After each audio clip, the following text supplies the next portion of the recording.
Hi, here is Chogha Zanbil, the first Iranian site which was inscribed on World Heritage List in 1979. Chogha Zanbil is the name given to the ancient city of Alamtash, a city from the Elamite civilization which was founded in 13th century BC. Annually, in this season, a lot of tourists come to visit the ziggurat, but this year, due to the pandemic, the complex has been closed. The vast majority of the activities such as monitoring the site, in situ conservation and continuous restoration are done by the minimum experts and considering the health protocol.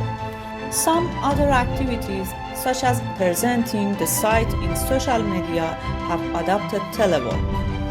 We are hopeful that we can succeed in the fight against the coronavirus pandemic and visit you here at Chogha Zanbil in the post-pandemic period.